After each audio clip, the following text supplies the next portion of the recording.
Good morning to all of you. आप सभी प्यारे स्टूडेंट का मैं सत्येंद्र सर बैंकॉन्स computer class official YouTube channel पर आप सभी का स्वागत करता हूं। जैसा कि हम लोग जान रहे हैं कि बैंकॉन्स कंप्यूटर क्लास यूट्यूब चैनल पर हम आपके लिए ओ लेवल की क्लास लेकर आए हुए हैं।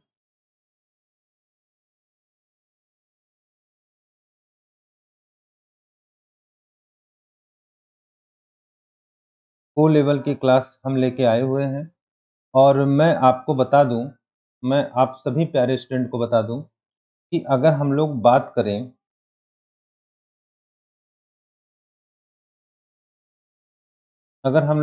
करें तो ओ लेवल में हम लोग पढ़ रहे हैं M2R5। M2R5 का मतलब मॉड्यूल्स 2 और मॉड्यूल्स 2 की जो किताब हम पढ़ रहे हैं उसका नाम है वेब डिजाइनिंग एंड पब्लिशिंग। इस बुक का नाम है वेब डिजाइनिंग एंड पब्लिशिंग। और इस मॉड्यूल्स में अगर मैं बात करूं तो हम इसमें चैप्टर पहला पढ़ रहे हैं, चैप्टर 1 पढ़ रहे हैं और उस चैप्टर का नाम है introduction to web design. Introduction to web design introduction to web design.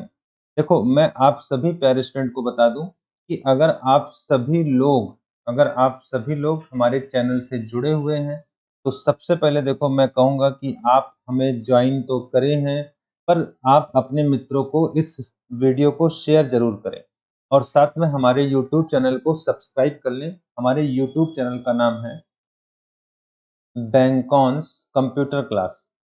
बैंकॉन्स computer class, इस यूट्यूब चैनल को आप लोग सब्सक्राइब कर लें और साथ में ध्यान रहे हमने प्लेलिस्ट बना दिया है और उस प्लेलिस्ट में आपकी इस बुक की प्लेलिस्ट है M2R5 के नाम से। इसमें जाके आप प्रीवियस लेक्चर पढ़ सकते हैं क्योंकि हम लोग पहला चैप्टर में बहुत सारी चीज़ों को मैं पढ़ा चुका हूँ, इंट्रोडक्शन टू वेब डिज़ाइन। तो अगर मैं आज बात करूँ कि आज हम लोग क्या पढ़ने वाले हैं, तो आज उस चैप्टर को हम लोग कंटिन्यू करेंगे और यहाँ हम लोग पढ़ने वाले हैं, आप देख सकते हो कि यहाँ हम लोग पढ़ने वाले हैं।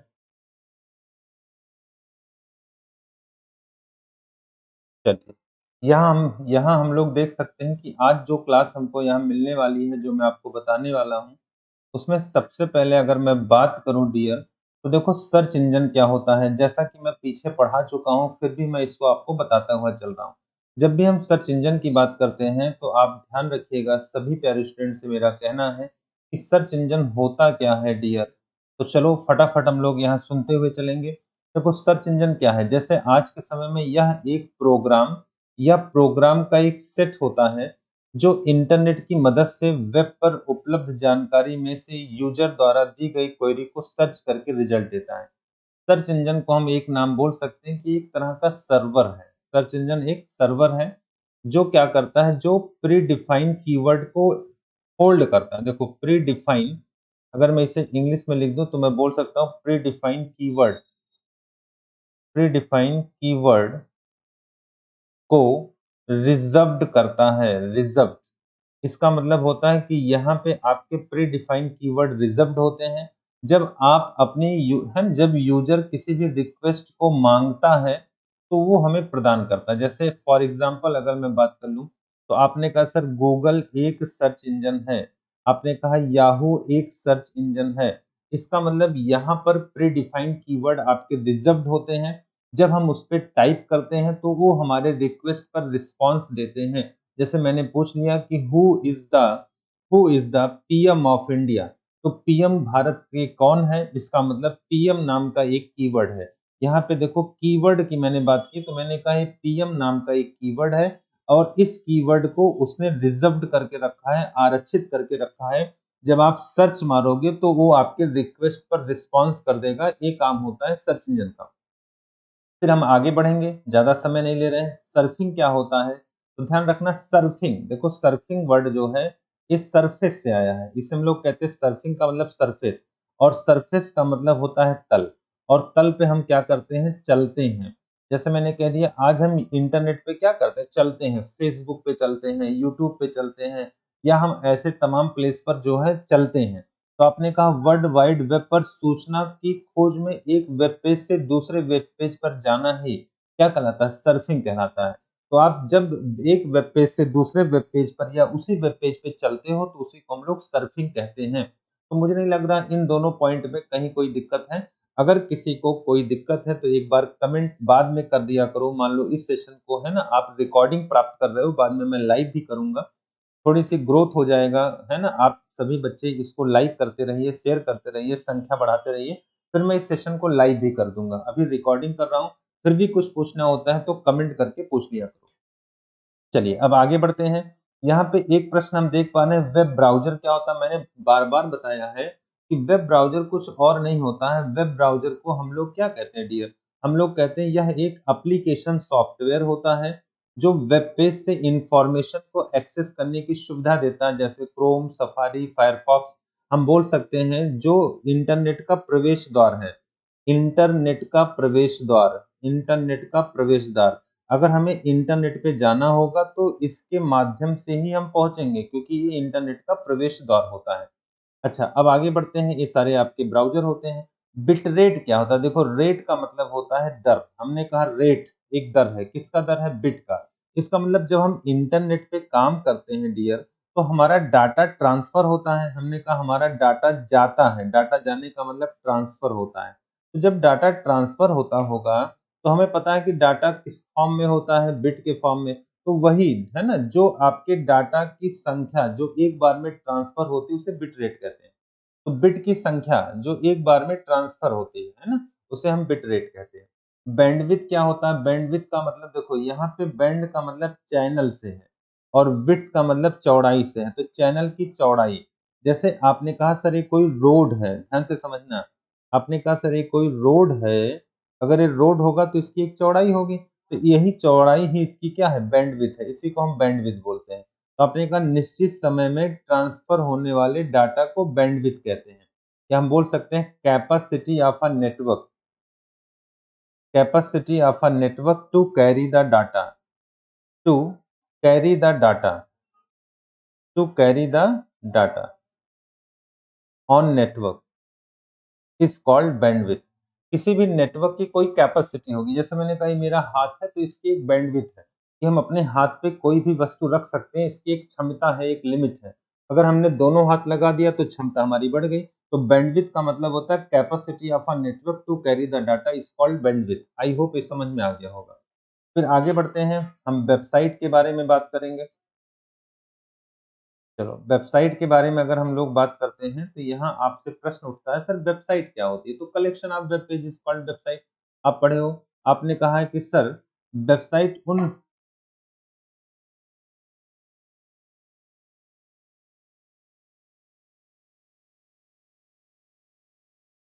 ठीक है, आपने क्या कहा?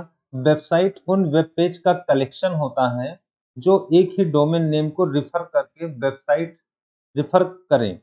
इसका मतलब ध्यान रखिएगा, हम ऐसे बोल सकते हैं collection of web pages. Website का मतलब कलेक्शन ऑफ वेब पेजेस, या हम बोल सकते हैं एचटीएमएल पेज, एचटीएमएल पेज, या हम बोल सकते हैं इंटरनेट का पेज। इंटरनेट का पेज जो है वेबसाइट कहलाता है, या उसी का पेजेस, इंटरनेट के जो पेजेस।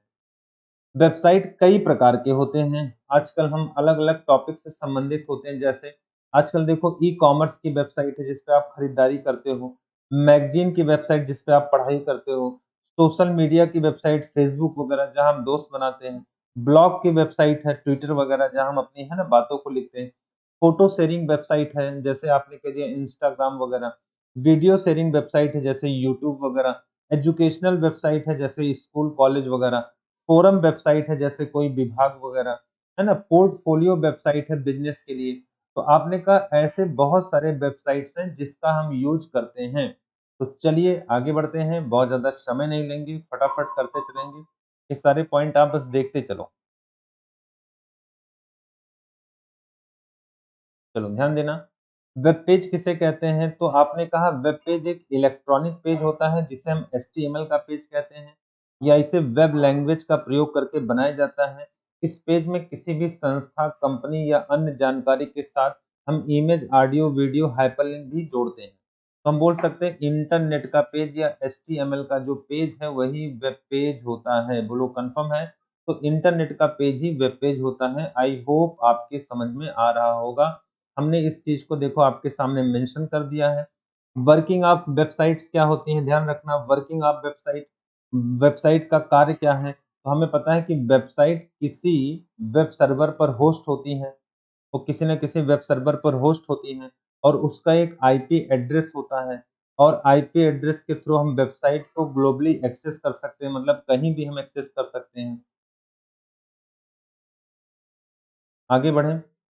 जब हम ब्राउज़र पर वेबसाइट का डोमेन नाम लिख सर्च करते हैं, तो जो आईपी एड्रेस के माध्यम से हमारा सर्वर जुड़ा होता है, वह डोमेन सर्वर द्वारा डोमेन नाम को आईपी एड्रेस में बदल देता है। इसका कहने का मतलब ये है, जैसे आपने लिखा गूगल, देखो आपने लिखा google.com, तो google.com एक डोमेन नेम है, पर ये डोमेन नेम जो हम लिखते हैं डियर, इसका एक आईपी नेम होता है। इसे हम लोग कहते हैं इसका एक आईपी एड्रेस होता है। पर चूँकि आईपी एड्रेस गिनती में होता है, जैसे आपने कहा 192, 168, 1014, ये सब मैं बताऊँगा कैसे लिखते हैं। तो ये क्या करते हैं, इसकी हम मैपिंग करा देते हैं। तो आईपी एड्रेस की हमेशा मैपिंग हो जाती है किसके साथ? डोमेन नेम के साथ, और इस मैपिंग से यूज़र को आसानी हो जाता है, क्योंकि यूज़र गिनती नहीं याद कर पाएगा, पर वो अल्फ़ाबेट याद कर लेगा। तो आप जब किसी भी ब्राउज़र के वेबसाइट का डोमेन नाम लिखते हो, तो ब्राउज़र पे वो आईपी एड्रेस में कन्वर्ट हो जाता है। और आईपी एड्रेस में कन्वर्ट होके वो उस सर्वर पे पहुँच जाता है और फिर डोमेन सर्वर द्वारा क्या होता है, उस नाम को आईपी एड्रेस में बदल के आपको दिया जाता है। इसका मतलब कन्वर्जन रहता है। आप डोमेन नाम लिखते हो, आईपी एड्रेस में जाता है, फिर आईपी एड्रेस आता है और डोमेन नेम में आपको दिखाई पड़ता है। अच्छा, आईपी एड्रेस मिल जाने पर ब्राउज़र सर्वर से एचटीटीपी रिक्वेस्ट करता है और डिस्कनेक्ट हो जाता है, रिस्पॉन्स का इंतज़ार करता है। इसका मतलब हमारा रिक्वेस्ट जाएगा, वहाँ से उसका रिस्पॉन्स आ जाएगा, इसी तरीके से हम काम करते हैं। अच्छा, सर्वर रिक्वेस्ट प्रोसेस करने के बाद दोबारा कनेक्शन स्थापित करता है और क्लाइंट प्रोग्राम पर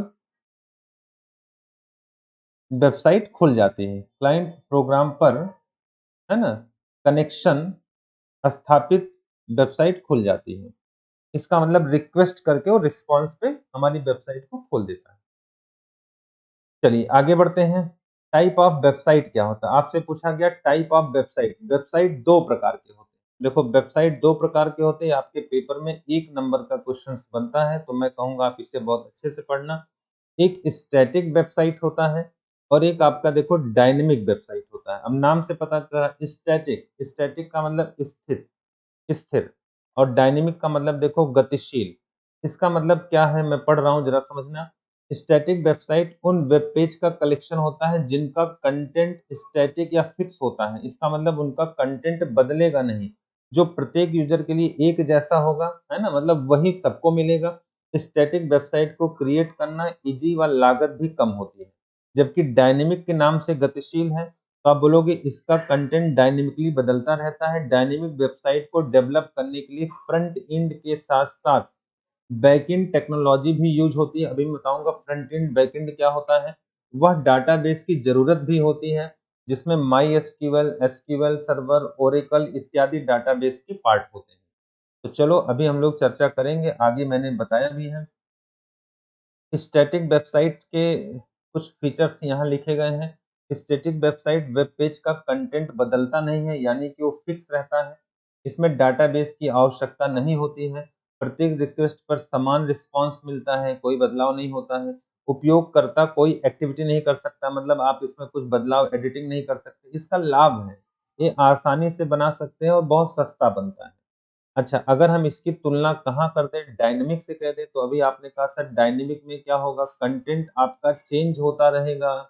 अच्छा, इसमें डाटाबेस की आवश्यकता होगी, रिक्वेस्ट पर रिस्पॉन्स बदल जाएगा, हर व्यक्ति कोई अलग-अलग चीज़ें प्राप्त करेगा, जो जैसा ढूँढता रहेगा। जैसे आजकल ई-कॉमर्स की साइटें हैं, तो कोई शूज़ ढूँढ रहा है, कोई कपड़ा ढूँढ रहा है, कोई सामान ढूँढ रहा है, तो ये सब इनके रिस्पॉन्स अलग।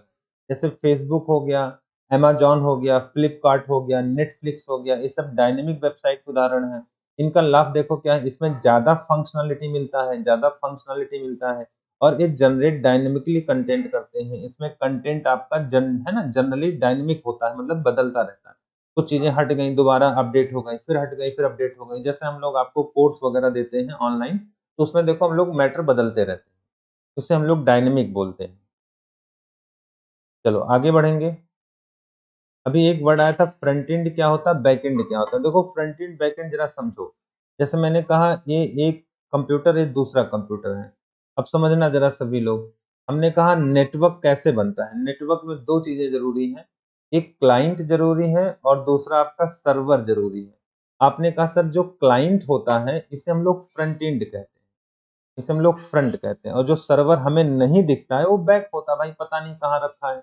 अब आपने कहा फ्रंट एंड यूजर के पास होता है और एक विभाग के पास होता है। जैसे मैंने कोई विभाग बता दिया, जैसे फेसबुक है, गूगल है, सब विभाग है, एक ऑर्गेनाइजेशन है। तो आपने कहा जो फ्रंट एंड होता है, देखो यही क्लाइंट है। अब इसको समझ लेना। वेबसाइट का फ्रंट एंड वह भाग होता है जिसे यूजर ब्राउज़र पर देख सकता है। ये डायरेक्टली हमसे मिल जाता है। फ्रंट एंड वेबसाइट के डिज़ाइन के लिए उत्तरदायी होता है। हमारा वेबसाइट कैसे दिखेगा, उसका फॉर्म क्या होगा, कलर क्या होगा, कैसे खुलेगा, किस तरह से दिखेगा, टेक्स्ट क्या होगा, इमेज क्या होंगे, बटन क्या होंगे, स्टाइल क्या होंगे, ये सब हम लोग एचटीएमएल कोडिंग में पढ़ेंगे। अभी एक इसके आगे एक चैप्टर मिलेगा आपको एचटीएमएल कोडिंग, जिसे हम लोग कहते हैं एचटीएमएल बेसिक्स। तो इसमें हम लोग इसको पढ़ेंगे। अच्छा, फ्रंट एंड वेबसाइट के क्लाइंट साइड को रिफ़र करता है। इसमें इसे क्लाइंट साइड भी कहते हैं। इसमें आपकी कौन-कौन सी भाषा यूज़, इसमें देखो एचटीएमएल यूज़ होगा, अभी हम लोग पढ़ेंगे आगे सीएसएस यूज़ होगा, फिर इसमें देखो है ना जावास्क्रिप्ट यूज़ होगा, ये सब यहाँ यूज़ होते हैं। और इसमें वही फ्रेमवर्क होता है, फ्रेमवर्क का मतलब बना-बनाया कोड, हम जल्दीबाजी में काम कर लें, प्री डिफाइन काम कर लें। फ्रेमवर्क का मतलब होता है बने-बनाए कोड, बने हुए कोड, हमें कोड लिखना ना पड़े। है ना? कोड पहले से बना, बस हम उठा के रख लें। तो आपने कहा कि एचटीएमएल, सीएसएस, जावास्क्रिप्ट ये सब फ्रंट एंड टेक्नोलॉजी में प्रयोग होते हैं। वहीं एंगुलर जेएस, फाउंडेशंस, साथ में जेक्वेरी, है ना? बैकबोन जेएस, ये सब फ्रेमवर्क होते हैं। फ्रेमवर्क का मतलब बने बनाए कोड होते हैं जो फ्रंट एंड में यूज़ होते हैं। अच्छा, वहीं अगर हम लोग बात करें डियर, बात से समझना, ध्यान से समझना। बैकएंड क्या होता है? अभी मैंने बताया बैकएंड वेबसाइट का वह भाग होता है जो ब्राउज़र पर नहीं देख सकते हैं। वेबसाइट के बैकएंड में आपके सर्वर आते हैं, एप्लीकेशंस आते हैं, डाटाबेस आते हैं। जैसे बैंक है, बैंक का कैसे क्या सिस्टम हमें नहीं पता। हम अपने बैंक अकाउंट को लॉगिन कर सकते हैं, पर वहाँ उनके यहाँ क्या सिस्टम हमें नहीं पता। अच्छा, बैकएंड फ्रंट एंड से कम्युनिकेशन करता है, तभी काम करेगा और डाटा को सेंड करता है जो वेब पेज पर दिखाई पड़ता है। इसमें आपके रूबी यूज़ होते हैं, पीएचपी यूज़ होते हैं, पाइथन यूज़ होते हैं, डॉटनेट यूज़ होते हैं, जावा यूज़ होता है, ये सब बैकएंड होते हैं। जबकि इनका फ्रेमवर्क होता है डीजेंगो होता है, लारावेल फ्रेमवर्क होता है। इसे हम लोग सर्वर साइड भी कहते हैं। सर्वर हमें नहीं दिखता। चलिए आगे बढ़ेंगे। Clients and server scripting language, अभी हमने पढ़ा स्क्रिप्टिंग। स्क्रिप्टिंग का मतलब होता है लिखने, लिखना, है ना? क्या लिखना? लैंग्वेज, भाषा। तो वही है, आपने कहा सर क्लाइंट साइड स्क्रिप्टिंग जो होते हैं वो ब्राउज़र पर चलते हैं और client side scripting server side scripting की तुलना में फ़ास्ट होते हैं। क्यों? क्योंकि इनके कोड कम होते हैं। कोड कम होता है तो फ़ास्ट होता है। ये सिक्योर नहीं होता, क्यों? क्योंकि यूज़र के हाथ में होता है, इसलिए सिक्योर नहीं होगा। अच्छा, HTML, CSS, Java, JS, JavaScript, ये सब आपके है ना इस Java sorry client side scripting language होते हैं। ये वेब सर्वर डाटाबेस में इनमें आवश्यकता नहीं होती है। इसके कोड को यूज़र ब्लॉक कर सकता है। ये ओपन सोर्स होते हैं, यूज़र सोर्स कोड को देख सकता है और ये फ्रंट एंड होते हैं। ये तो अभी हमने सीखा ही है। और जबकि और आगे बढ़ें, तो सर्वर साइड स्क्रिप्टिंग देखो क्या होता है, ये आपके सर्वर पर चलता है। ये server side scripting client side scripting की तुलना में स्लो होगा, क्यों? क्योंकि इसके कोड ज़्यादा होते हैं, इसमें कोड ज़्यादा होते हैं। अच्छा, ये सिक्योर होता है क्योंकि दूर होता है, सिक्योर है। इसमें पीएचपी, जावा, पाइथन, एएसपी ये सब आपके लैंग्वेज यूज़ होते हैं। वेब सर्वर पे इसमें डाटाबेस चाहिए तभी आप स्टोर कर पाओगे। कोई भी चीज़ हमारे पास आएगा, स्टोर तभी होगा जब हमारे पास डाटाबेस होगा। सर्वर साइड स्क्रिप्टिंग को यूज़र ब्लॉक नहीं कर सकता, क्यों? क्योंकि यूज़र से दूर है, यूज़र इसे देख नहीं सकता। इसमें सोर्स कोड नहीं दिखते हैं क्योंकि इसमें प्राइवेसी होता है, प्रोटेक्शन होता है, इसलिए हमें सोर्स कोड नहीं दिखेगा। क्योंकि इसमें भाई पासवर्ड किसी का ले रहे हो, किसी का ईमेल आईडी ले रहे हो, तो दिखे ना सबको। अच्छा, ये बैकएंड होता है, बैकएंड का मतलब ये दूर होता है। तो ये नॉलेज हमारे पास हो गया। अब एक प्रश्न देखो यहाँ बन रहा है कि सर रिस्पॉन्सिव वेबसाइट क्या होता है? रिस्पॉन्सिव, देखो रिस्पॉन्सिव का मतलब होता है डियर, आज के समय में हम अपने वेबसाइट को जिस भी डिवाइस में ओपन करें, उस डिवाइस में वो उसी प्रकार से सेट हो जाए, उसे हम रिस्पॉन्सिव कहते हैं। जैसे आज के समय देखो कोई भी वेब डिजाइनिंग अप्रोच है, वेबसाइट अलग-अलग डिवाइस में जैसे टैबलेट आज यूज़ कर रहे हैं, कंप्यूटर यूज़ कर रहे हैं, मोबाइल तो भाई मोबाइल यूज़ कर रहे हैं तो इसका ही लेआउट है, टैबलेट कर रहे हैं तो इसका ही लेआउट है, कंप्यूटर यूज़ कर रहे हैं उसका ही लेआउट है। तो आपका है ना उसमें जाके वो फिट हो जाए, उसे हम लोग रिस्पॉन्सिव कहते हैं। जैसे मान लो है ना ये आपकी वेबसाइट जो आप देख पा रहे हो, ये रिस्पॉन्सिव है कि नहीं हम कैसे चेक करते हैं? तो किसी भी वेबसाइट को हम इस तरह से मिनिमाइज़ कर सकते हैं और जब हम मिनिमाइज़ कर लेंगे तो हम देखेंगे देखो, यहाँ पे जैसे हमने इसको मिनिमाइज़ किया तो आप देखोगे जैसे देखो ये देखो रिस्पॉन्सिव है। इस तरह से हम करते जाएँगे तो हमारा कंटेंट देखो बढ़ता जा रहा है। ऐसे करते जा रहे हैं तो कंटेंट देखो छोटा होता जा रहा है। देखो बढ़ रहा है ना, ये रिस्पॉन्सिव है मतलब मैटर नहीं कर रहा। इसी को हम लोग रिस्पॉन्सिव वेबसाइट कहते हैं कि जिस भी डिवाइस में ओपन करेंगे, वह उसी के अनुरूप सेट हो जाएगा। इसमें देखो स्क्रीन की जो साइज़ होती है, उसका जो ओरिएंटेशन होता है, वो अपने आप लेआउट को सेट करके प्रॉपर तरीके से डिस्प्ले होता है। रिस्पॉन्सिव वेब डिज़ाइन टर्म में को देखो किसने बनाया था? एथन मार्कोटी ने बनाया था। रिस्पॉन्सिव वेब डिज़ाइन को उन्होंने 3 पार्ट में डिफ़ाइन किया है। आइए उनके 3 पॉइंट को हम लोग देख लेते हैं डियर। अगर हम उनके 3 पॉइंट की बात करें तो देखो ये 3 पॉइंट होता है जिसमें हम लोग कहते हैं मीडिया क्वेरी क्या है, फ्लेक्सिबल ग्रिड क्या है या फ्लेक्सिबल या फ्लूइड ग्रिड क्या है और फ्लेक्सिबल इमेज क्या है। तो देखो सबसे पहले यहाँ हम देखते हैं मीडिया क्वेरी क्या है। तो जो हमारा स्क्रीन का रेज़ोल्यूशन होता है और जो ओरिएंटेशन होता है ना? वो अपने आप से कस्टमाइज़ कर पाए, इसी को मीडिया क्वेरी कहते हैं। फ्लूइड ग्रिड क्या होता है? इसमें हमारा जो फ्लूइड का मतलब फ्लेक्सिबल, फ्लेक्सिबल हो जाए, क्या फ्लेक्सिबल हो जाए? हमारी विड्थ है ना? हमारा जो गटर मार्जिन है, जो हमारा फिक्स मार्जिन है, ये सब अपने हिसाब से उसमें कम-ज़्यादा हो जाए। फ्लूइड इमेज क्या होता है? जो हमारी इमेज इसमें ओपन होंगी, है ना? वो प्रॉपर्ली तरीके से रिस्पॉन्सिव वेबसाइट के अकॉर्डिंग वो क्या हो जाए, है ना? उसमें सेट हो जाए। तो हमारा देखो यहाँ पे अगर हम मीडिया की बात करेंगे तो स्क्रीन हमारी अच्छे से सेट हो जाए। दूसरा देखो इसमें अगर हम ग्रिड की बात करेंगे तो इसमें विड्थ आपकी मार्जिन वगैरह इसमें सेट हो जाए और इसमें इमेज, इसका मतलब ये सब अपने प्रॉपर वे में मेंशन हो जाए। अगर टैबलेट है तो टैबलेट के हिसाब से हो जाए, कंप्यूटर है तो कंप्यूटर के हिसाब से हो जाए या फिर आपका मोबाइल है तो मोबाइल के हिसाब से हो जाए। इसी को हम लोग रिस्पॉन्सिव वेबसाइट कहते हैं। तो आज हम लोगों ने एक चैप्टर खत्म कर लिया वेब डिज़ाइन का जिसका नाम था इंट्रोडक्शन टू वेब डिज़ाइन। तो अगर मैं बात करूँ तो इस चैप्टर को देखो मैंने कंप्लीट करा दिया है। इस चैप्टर को मैंने क्या कर दिया है? कंप्लीट कर दिया है। अगर इसकी कंप्लीट की बात करें तो यहाँ से जो भी क्वेश्चन्स हमारे पेपर में बनते हैं, ध्यान देना, यहाँ से जो भी पेपर में हमारे क्वेश्चन्स बनते हैं, जो मैंने आपको पढ़ाया 5 से 7 नंबर, 5 से 7 नंबर के क्वेश्चन्स बनते हैं। अभी इसके बाद जो नया चैप्टर हम लोग चालू करेंगे कल के डेट में, वो आपका चालू होगा डियर, वो सभी आप लोगों के लिए चालू होगा एडिटर्स। ठीक है ना? एडिटर्स क्या होते हैं? तो एडिटर्स ये आपका सेकंड चैप्टर होगा। तो वेब डिज़ाइन M2 R5 का सेकंड चैप्टर होगा एडिटर जिसे हम लोग कल पढ़ेंगे। एक चैप्टर हमने कंप्लीट करा दिया है। वीडियो कैसे लगी आप कमेंट करके ज़रूर बताएँ। वीडियो में क्या अच्छा किया जा सकता है और किस तरीके से है ना आप इसको शेयर करो, ज़्यादा सब्सक्राइब जोड़ो और हम इस चैप्टर को या हम कह सकते हैं इस बुक को ओ लेवल के पाठ्यक्रम को आपके साथ लाइव आके पढ़ाएँ। तो चलो आज के लिए बस इतना ही है। Okay, thank you.